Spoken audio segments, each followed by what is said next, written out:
Ministry of Housing and Community Development, the Chair of the Housing Authority, the Board Member, the media representatives, a very good morning to you all.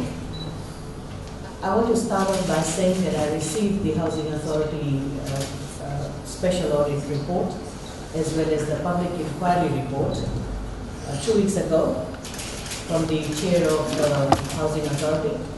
And as I mentioned, that I needed time to go over the report before I could even review the findings to you. Now, as you know, the audit of the Housing Authority was undertaken after cases of corrupt practices came to light on a number of dealings of staff of Housing Authority and the members of the public. Amid such revelations and lack of explanation from Housing Authority, we had to order an internal audit. So an internal audit was conducted by Housing Authority, and from that more information came out, and that led actually to engaging the Auditor General's office to conduct this special audit. And I must say that members of the public, they also came forward. They have been waiting for several years. They also realized that there were other friends, families who did not apply for the Housing Authority lots. They ended up getting Housing Authority lots. So they also came forward with their grievances. And just to understand and to know what public knew, we had to conduct a public inquiry as well, just to have a better perspective of their experience dealing with Housing Authority over so many years. So regretfully, I have to say that the Housing Authority has lost its purpose over several years, and it operated without any direction and due diligence.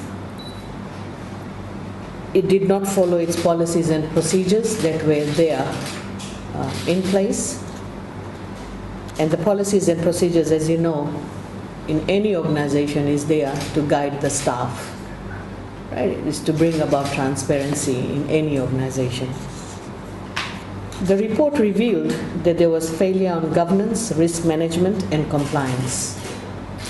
Major failures included, as outlined in the audit report, are, and I'll start with number one, that is the use of demand survey form.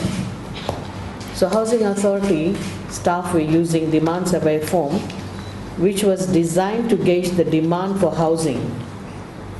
That was the purpose of that form. But they were using that form as an application form. The general public was not aware that the demand survey form would later become an application form, because the demand survey form very clearly stated that this is not an application form. So technically you can say that the lot allocation was done based on the demand survey form, but not through an application form. No evidence that the selection of lots were made from the database or from the demand survey forms kept in the customer files. Income verification was only limited to submission of customer pay slip signed by the employer. Housing Authority did not carry out independent verification of customers' income, which was one of the most important criteria. Household income verification was not performed in case of a single applicant. It's very important that when the lots were allocated, the household, that is the individuals that lived in that household, everyone's income must be assessed. That was not done, despite having a policy which clearly defined household, the term household. The selection and allotment of lots processing were not documented. There was no clear documentation on that. Third-party confirmations were not obtained prior to customer selection. Segregation of duties were not exercised in customer selection and lot allocation process. There were other staff involved in deciding the applications that they received, and they were making the decision on lot allocation. Policies and procedures of Housing Authority indicated that authority was giving preference for lots to customers who indicated financing the purchase of lot and construction of homes. Allocation of more than one lot to same customer. Customers who own properties were allocated lots.